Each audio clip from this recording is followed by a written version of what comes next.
Magandang araw sa inyong lahat.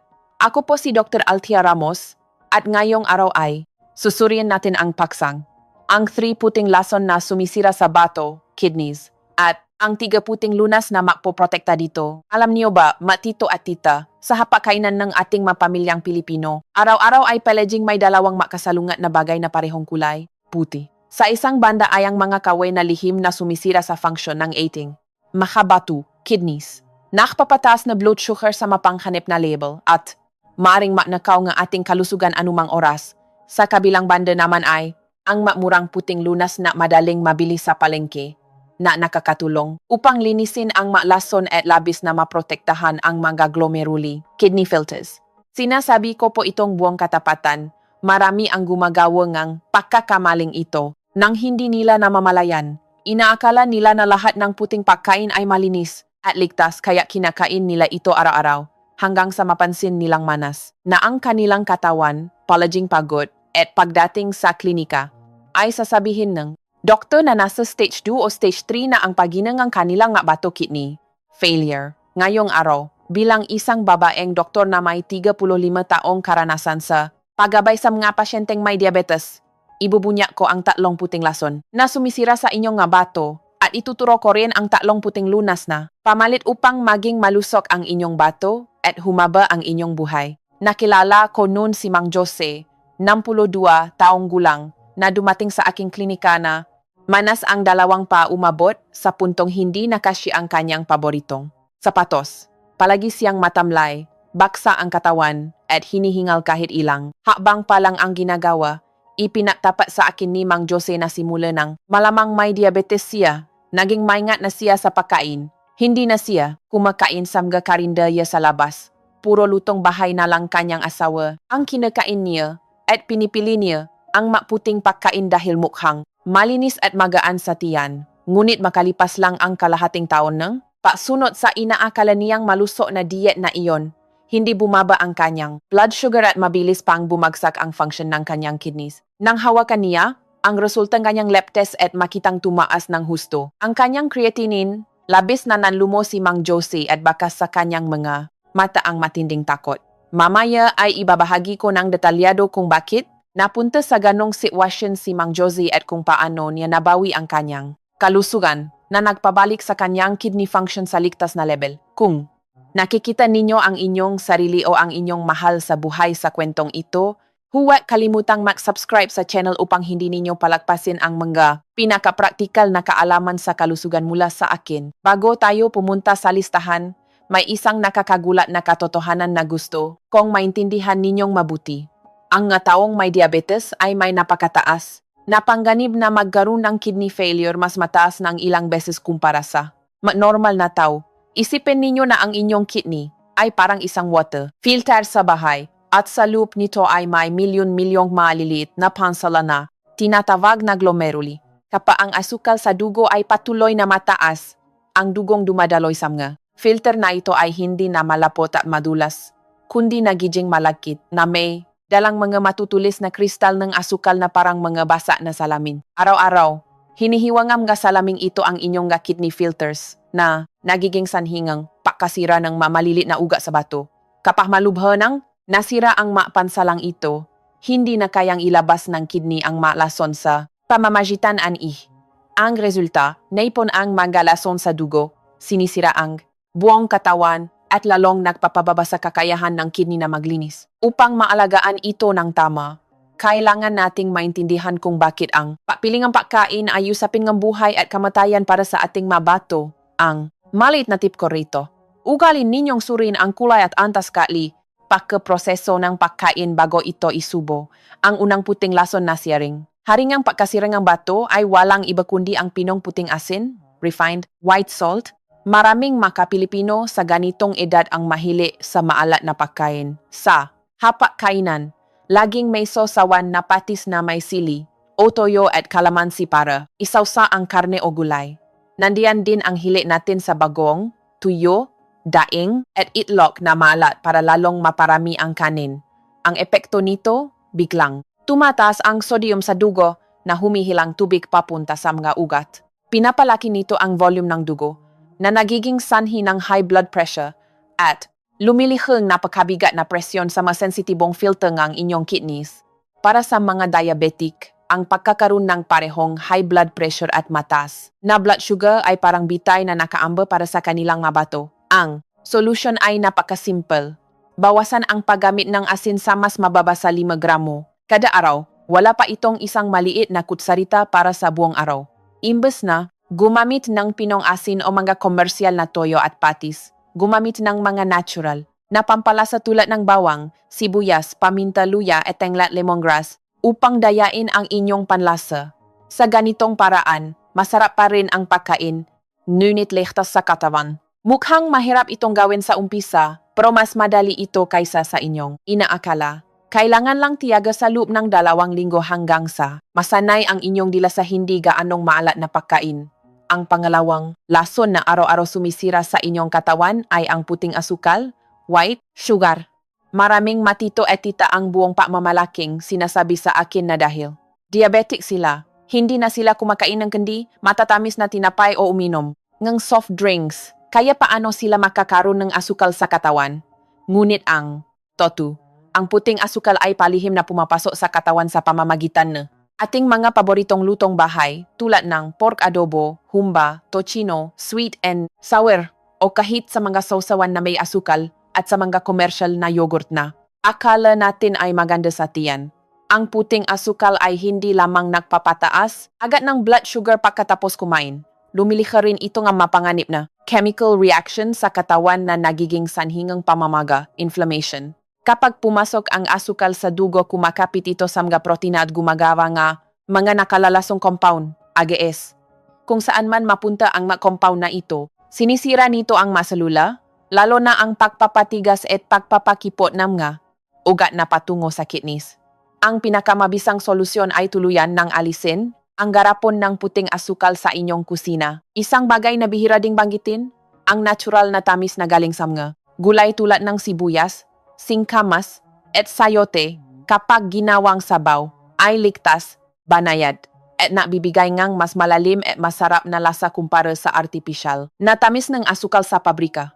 Huwag po muna kayong alis. Dahil sa susunod na bahagi ay ituturo ko ang mga masasarap na pamalit para masarap pa rin ang hapunan ninyo pero kalmado lang ang inyong blood sugar. Ang pangatlong lason, isang bagay na hindi nawawala sa hapa ng nga Pilipino araw-araw, ay ang pinong puting carbohydrates, lalo na ang puting kanin at mga puting pansit, bayhon. Halos 80% ng mga nakatatandang Pilipino ay may nakagawang kumain ng 2 hanggang 3 bundok ng puting kanin bawat kainan. Itinuturing natin ang kanin bilang pangunahing enerhiya, habang ang ulam ay side dish lamang. Ngunit alam niyo ba na ang puting kanin na sumailalim sa matinding pagiling ay nawalan na ng balat na naglalaman ng fiber at vitamina? Ang natira na lang ay purong starch na may napakataas na glycemic index. Kapag kinain natin ito, napakabilis nitong matunaw sa tiyan at biglang tataas ang asukal sa dugo na parang pumapaimbulok na pana. Sa pagkataong ito, magpapanik ang katawan, pipilitin ang lapay, pancreas, na maglabas ng napakaraming insulin at mahihirapan ang kidneys na i-filter ang sobrang asukal para ilabas sa ihi. Kapag nagpatuloy ito, masisira ang lapay, ma-overwork ang kidneys, at magiging permanente ang pinsala. Ang pinakamaganda at pinakaligtas na solusyon ay ihalo ninyo ang brown rice, bigas na pula, brown, quinoa, o mabutong ang munggo sa inyong sinaing araw-araw. O kaya ay bawasan ninyo ang inyong puting kanin sa kalahating maliit na tasa na lamang bawat kainan. Ang malinaw na benepisyo pagkatapos ng ilang panahon ngang paggawa nito ay ang pagiging matatag ng blood sugar buong araw, magaan ang pakiramdam, hindi kayo aantukin pagkatapos kumain, at gagaan ang trabahong inyong kidneys. Sam nga, nanonood ngayon na gumagamit na ng brown rice bilang pamalit sa puting kanin, mag-comment po kayo nam satu sa ibaba at ibahagi ang inyong karanasan para ma-inspire ang iba. Ang maliit na pagbabagong ito ay may napakalaking epekto, lalo na sa mga may diabetes, mataas ang cholesterol, at mga overweight. Maaring napapaisip na kayo ngayon kung ganito rin ba ang araw-araw ninyong kinakain. Ganyan na ganyan din ang ginawa ni Mang Jose sa loob ng maraming taon. Akala niya ay malinis at tama ang kanyang kinakain. Iyon pala ay palihim niyang pinalalala ang kanyang sakit.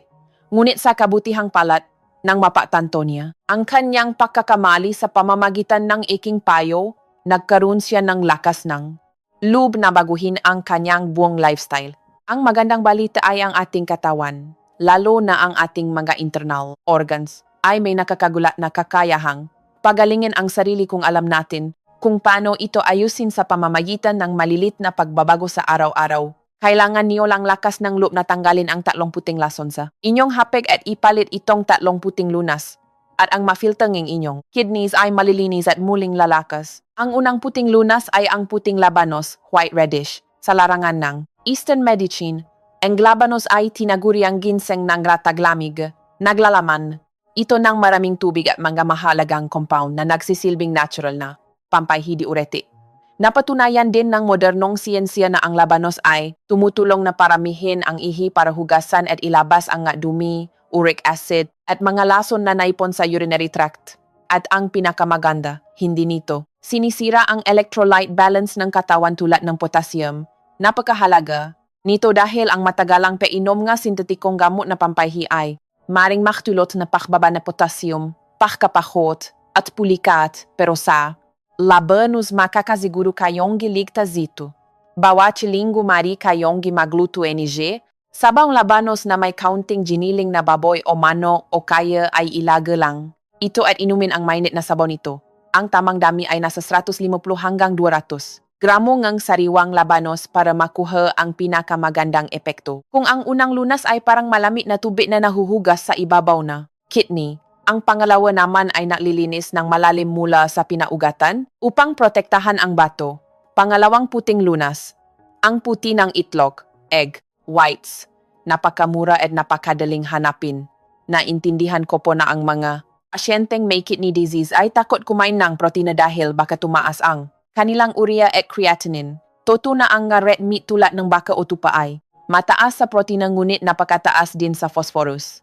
Kapag may sakit ang bato, hindi nito kayang i-filter ang phosphorus dahilan para mabilis na masira ang kidney, makaranas ng matinding pangangati sa katawan, at pagrupo ng buto, osteoporosis. Sa kabilang banda, ang puting itlog ay isang napakagandang regalo ng kalikasan. Nabibigay ito ng pinakamataas na kalidad ng protina, naglalaman ng mga kumpletong amino acids na madaling sipsipin ng katawan, ngunit napakababasa, phosphorus at halos walang kolesterol.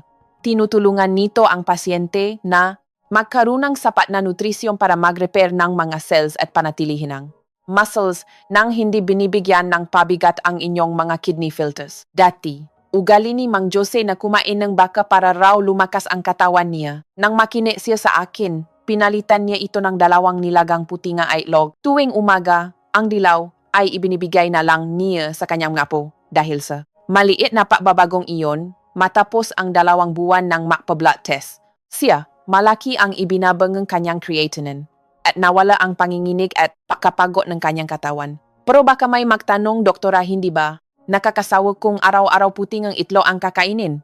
Huwag kayong mag-alala. Hindi naman ito kailanghang araw-arawin. Pwede nating pakpalit-palitin ang ating menu at isama ang pangatlong lunas sa ibaba. Pangatlong puting lunas, ang snow fungus, puting tangang daga. Alam ko na marami sa inyo ang naisip na ang snow fungus ay pangsaho lang sa mga matatamis na sabaw o pampalamig tuwing tag-init. Ngunit sa medisina at nutrisyon, ito ay isang dakilang tagapagligtas para sa mga may diabetes. Ang snow fungus ay may napakaraming soluble fiber, natutunan na hibla. Kapag kinain ninyo ito at nahaluan ng tubig sa inyong tiyan, ito ay lalaki at magiging parang gel. Ang gel na ito ay magsisilbing sapot na babalot sa inyong kinain, papabagalin ang proseso ng digestion, at pipigilan ang biglaang pagpasok ng asukal sa inyong dugo pagkatapos kumain. Tulad ng ipinaliwanag ko kanina, hanggat kalmado ang inyong blood sugar at walang mga biglaang pagtaas, mananatiling ligtas ang inyong kidneys. Bukod pa rito, ang snow fungus ay may mga polysaccharides na nagpapalakas ng immune system at nagpapababa ng pamamaga sa katawan. Garantisado po, kung ibababa ninyo ng maayos ang snow fungus, hihiwain ng pino at isasama ang 10,15 gramo nito sa inyong paboritong mainit na sabaw tulad ng sopas o malinaw na sabaw. Makikita ninyo ang malaking pagbabago sa inyong kalusugan. Ipapatuloy niyo lang po ang panonot. Huwag munang iwan ang video dahil sa Huling bahaging ito ay ibubuot ko ang pinakamahalagang paalala at mga patakaran upang maging matagumpay ang inyong pagpapagaling ng walang anumang side effects. May mga naktatanong sa akin, Doktora, dahil parang himala ang mga pagkain ito, ibig sabihin ba mas maganda kung araw-arawin at damihan ko ang kain nito at ipalit ko na mismo sa kanin? Nililinaw ko po ang pinakatamang solusyon dito ay ang tamang dami, tamang oras at para sa tamang tao. Ang labis na paggamit ng anumang bagay ay nagiging lesson. Halimbawa sa labanos, kung sobra-sobra ang painom ninyong katas na hilaw na labanos habang umiinom din. Kayo na Western medicine pase diabetes mang bumagsak ng husto ang asukal ninyo sa dugo hypoglycemia na magdudulot nege pagkahilo o pagkahimatay. Gusto ko ring linawin na may tatlong grupo ng tao na dapat iwasan o bawasan ang pagkain ng hilaw na labanos, taong may malamig na sikmura, may sakit sa tiyan at naktatay, at mga may problema sa thyroid tulad ng goiter. At higit sa lahat, gusto kong idiin ito upang walang malito. Ang mapakain ito ay napakagandang suporta sa inyong pagaling, ngunit hindi nito mapapalitan ang gamutan o direktang payo ng inyong espesyalistang doktor na tumitingin sa inyo. Ngayon, maupo po muna kayo. Uminom ng mainit na tsa at makinig sa pinakamahalagang bahagi. Gagawa ako ng isang tiyak na ischedule para mas madali ninyong maintindihan at hindi na ninyo kailangang maktala ng napakahaba. Narito ang isang napakadaling checklist para sa inyong meal plan, lalo na sa mainit na panahon. Umaga, pagkagising, kumain ng 2 nilagang puting ang itlog kasama ang isang maliit na mangkok ng malabnaw na oatmeal. Napakagaan nito sa tiyan, sapat ang protina at fiber, at hinding-hindi magpapataas ng blood sugar. Tanghali, maklutong sabaw na may snow fungus at hinimay na manok o kaya ay matamis na sabawng labanos. Tandaan ang golden rule, iwasan ang pinong, asin. Palitan ito ng kaunting toyo na mababa sa sodium o mahalamang may natural na aroma upang bumango ang pagkain. Gabi, ito ang oras na kailangang mapahinga ng inyong bato. Kumain ng matabang na pagkain, maraming nilagang gulay, at tanggalin ng tuluyan ang puting asukal sa anumang sasawan o pampalasa. Dahil sa pagsunod sa simpleng schedule na ito, kasabay ni regular na pag-inom ni gamot mula sa kanyang doktor, si Mang Jose na pasyente ko ay mayroon ng mapula-pulang balat, masiklang isip, at makan na paklalakat. Tuwing nagpapablood test siya, nananatiling ligtas at matatag ang kanyang kidney function. Huwag muna kayong umalis. Mayroon pa akong huling mensahe na napakahalaga. Sa madaling salita, upang mabuhay ng mahaba at umabot ng 100 taon nang hindi nakdurusa sa komplikasyon ng kidney failure, kailangan niyo lang tandaan na tanggalin ang 3 lason: pinong puting asin, puting asukal, at pinong puting carbs kanin sa inyong hapagkainan. Kasabay nito, idada sa inyong diet ang 3 regalong kalikasan, puting labanos, puting itlog, at snow fungus. Tandaan niyo po, ang isang maliit na pagbabago sa inyong hapagkainan ngayon ang magiging susi upang mabuhay ng mahaba at mapanatiling maluso ang inyong bato sa mga susunod na dekada. Kung nakita ninyo na marami kayong natutunan sa videong ito na makatulong sa inyong buhay, ay click na agad ang share button para may bahagi ito sa iba nating mga kababayan na may high blood pressure, matagal nang may diabetes, o humihina ang kidney function, upang sabay-sabay tayong makabuang isang komunidad na maluso, mahaba ang buhay, at walang sakit. Sa 3 magagandang pagkain na nabanggit ko, alin po rito ang pinakapasok sa panlasa ninyo at madaling umpisahan bukas? Ay comment ang inyong numero sa ibaba. Anang video para malaman ko po. Maraming salamat po sa inyong patuloy na pagmamahal at pagsubaybay. Paalam po sa inyong lahat at makita-kita tayo sa susunod na video.